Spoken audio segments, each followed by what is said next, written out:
everyone, and welcome back to Foster the Wait. I need to make sure we're recording, and we are. Foster the Wait. I wonder, has anybody else ever noticed that when we say Foster the Meeple, if you have your closed captioning on, it actually says Foster the Meatball? We'll make it a cooking show. Foster the Meatball.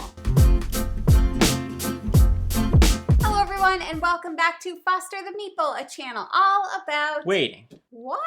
It's all about... Board games. And... board gamey things. That's right. We are here today to do another Done Well, Do Better on a board game. Believe it or not. Shocking. And, shocking. And today's Spoiler game, alert. Spoiler, it's Rolling Realms from Stonemaier Games, designed by Jamie Stonemaier. That is the game that we are talking about. And in our Done Well, Do Better, we're just basically talking about what this game does well and what it could do better. Am I right? Indeed. Indubitably. Did I put too many syllables in that? Indubitably. Indubitably. Indubitably. Without further ado, let's jump into a little overview of Rolling Realms. In Rolling Realms, players compete to earn the most stars in a series of mini-games over 3 rounds. This is a roll and write game, meaning players will write on the game components using dry erase markers. Each turn, one player rolls 2 dice, and all players use the results on their realm cards to generate resources and earn stars. Rolling Realm plays with 1 to 6 players out of the box, but you can combine multiple copies to play with any number of players. It can easily be played remotely over video conference, as only one player needs to roll the dice. That's what it's a roll and write. And it's set in all of the realms, all of the worlds of different Stonemaier games. Within this game, you have a set of cards. Each player will have a set of cards that are named and based off of different Stonemaier games. So you have Wingspan, you have Viticulture, Scythe, My Little Scythe, Charterstone, Pendulum, Euphoria, Society. Did you say Scythe? Yep. I'm probably forgetting. We forgetting some? Yeah. Between 2 castles. Between 2 castles, between 2 cities. I think that's it. Is there 10? 11 dragons. It's right there. Tapestry. Tapestry. I said Nailed first. it. Nerd. Yeah, it's a roll and write game that Jamie Stonemaier developed or designed over COVID. What a smart dude. What a smart dude. And decided to turn it into a physical game that you can play. Yeah. Yeah, pretty neat. Basically what happens is at the beginning of each round, it's played over 3 rounds. One person will randomly select 3 cards. Everybody pulls those cards out from their stack. And those are the 3 realms that you're using in that round. And you do that 3 times. Whoever has the most points at the end of the game wins. And each realm scores differently. Has different objectives for stars and stuff. Yeah. Yes. Jeffrey, done well. The components are incredible. The big old chonky dice. Oh, the chonkiest love. of the chonks. I love it. I think it is incredibly unique how he did it with, like, each game is going to be somewhat different because you don't use all of the realms every game. Yep. You're only using 9 of the 11 each time you play a game. If you like combo-rific, roll and writes, yes, this is one for you. And if you love Stonemaier games, which we do, you will also love it because, again, like, each one of these realms plays similarly to how the game itself plays. Yes. So, an example... Viticulture is a good example, I think. I was going to use Scythe, but Viticulture is a great one. In Viticulture, you can use one of your dice actions to circle a grape, and those grapes have different values. And in a future turn, you can use the grape values plus a dice in order to produce a wine. Yes. And the wine on the card is how you score stars, which are your victory points at the end. Just little things like that. In Scythe, there's a top action and a bottom action, just like the player board on Scythe. Yeah, and in between 2 cities, you have to put that card in between your other 2, and just like in between 2 cities or between 2 castles of Mad King Ludwig, you score the victory points of the lowest of either side. Yeah, around. It's just it's super thematic. It's super thematic for roll and write. That's what I got. What's up with you, man? What do you think? I think a lot of the things that you think. Of course you do, because what I think is just amazing. Always. Those dice are amazing. The components are great. It's like laminated cards.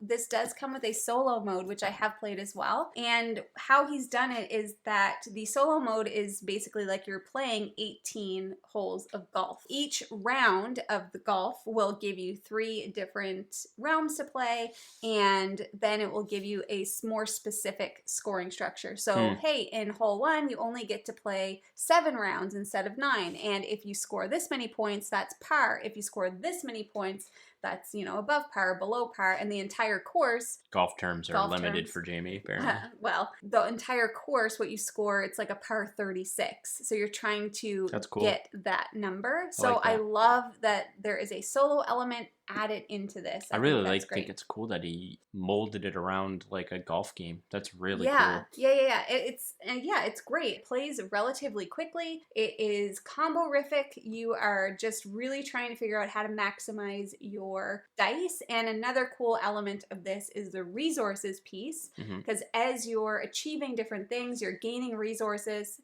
Then you can cross off resources to give you extra things, like maybe an extra dice, or you can change the number of a dice. So there's a lot of variability here. Pumpkins, hearts, and coins. And I do think that it has some pretty good replayability. I generally think roll and writes have very good replayability. Yeah, I think the mechanic itself tends well to, or not tends well.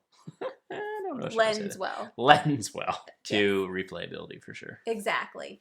So those are some of the things that it does well. What are some things that this game can do better? 2 things. 1, this is just super nitpicky. I'm gonna get it out because I know exactly what you're going to say. I hate the little like instead of the dry erase coming with an eraser on the pen. So this is the pen. It comes with like a little sheet.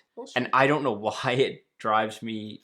I just don't. You make such a mess. You can make I'm just so fidgety with stuff when I'm playing a game that thing just ends up somewhere I can't find. And then I'm like, oh, where did it go? Like, at least the pen, it's on the pen, and I know, like, oh, I have the pen, I can erase.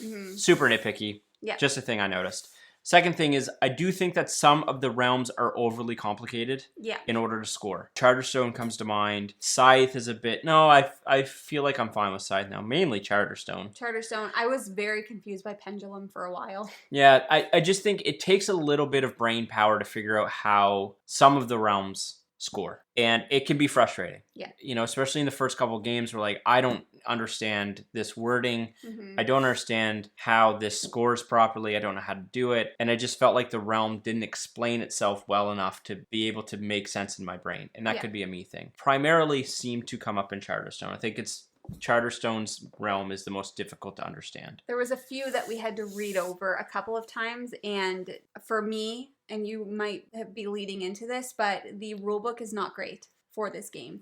I would like it if it had more examples, because we were like, what does this mean? What does this mean? And then we read the rule book and we're still like, what does this mean? We still don't know. So I think that the rule book isn't overly detailed, and I wish that there was a little bit more detail in each of the realms and maybe a few extra examples. Yeah, and I think like the more you play this and you get familiar with those realms, that won't be an issue. No. I'm bringing this up because I think it's important for people that are going to play it for like the first 4 or 5 times that, you know, you might have new realms to come out that you're like, I don't understand how this works. And that's going to happen. As you go, you understand it more. And then I think at this point, we're fine with all of them. Yes. It's just that initial hurdle. And that exists in every game. I don't know if it could be just a little bit more clear on some of the realms, or if the rulebook could just be a little bit better with a little bit more of an example, just to help those first few plays work out better. Yeah, I definitely think so. This is kind of part of the done well, but also part of the do better. Like, each card does have everything written out on it, so you don't need to reference the rulebook, but some of them just aren't super clear. Yeah, just the wording is sometimes like, it's almost like I think I understand, but I don't quite Especially know if if I do. Especially if you haven't played some of the games in it. Like, if you've played Scythe, then you're probably going to be like, okay, no, I get how this works. Or if you've played Wingspan, you're probably going to be like, oh, okay, no, yeah, like I understand this terminology. Or in Charterstone, why crates and like all of these things. So if you've played the games before, it might help you understand a little bit better. But if you've never played some of them, it might be a little bit like, ooh. I've played it solo. We've played it at 2 players, 3 players. Player count does not doesn't change anything. You can't steal things from other people. There's 0 player interaction here. And then in terms of comparisons, I mean, it's kind of, I guess, easy to compare this to like every roll and write. I would say it leans more so on the that's so clever end, where like I think it leans more like that's so clever because you're literally like just competing to maximize every single turn. In like Cartographers or like Fleet the Dice game, you can choose different boats, or you could choose to place certain terrain type in a certain area of Cartographers. In Rolling Realms, the only decision you're really making is like which die or which realm am I going to hit. Yeah, it's actually interesting because this I was just thinking about it, and pretty much every other roll and write that we have played, with the exception of Welcome To, which is a flip and write, that might actually be the closest for me, because in That's Pretty Clever, you can't use the dice that I take. I'm leaving you with dice for a turn. Do you know what I mean? Yeah, that actually has more player interaction. Exactly, Yeah. and same with cartographers. Like, if you pull a goblin, well, then You're I'm giving a manipulating goblin, yeah. your stuff, and same with Fleet the Dice game.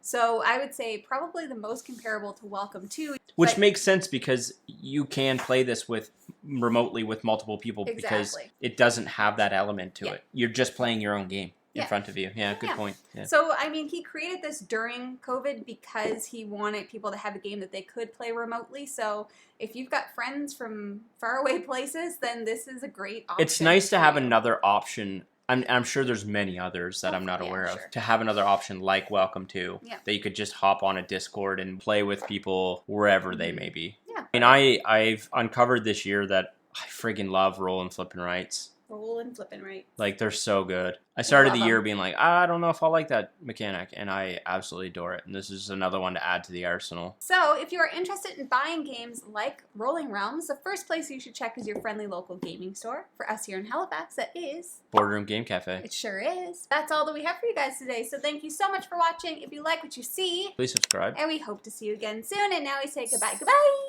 Later days. Later days. Okay, wait. I just need to do this. Go back and screw it up. Here's Pete. Oh. What? Go quick. I'm warm. I'm hungry too. A lot of feelings.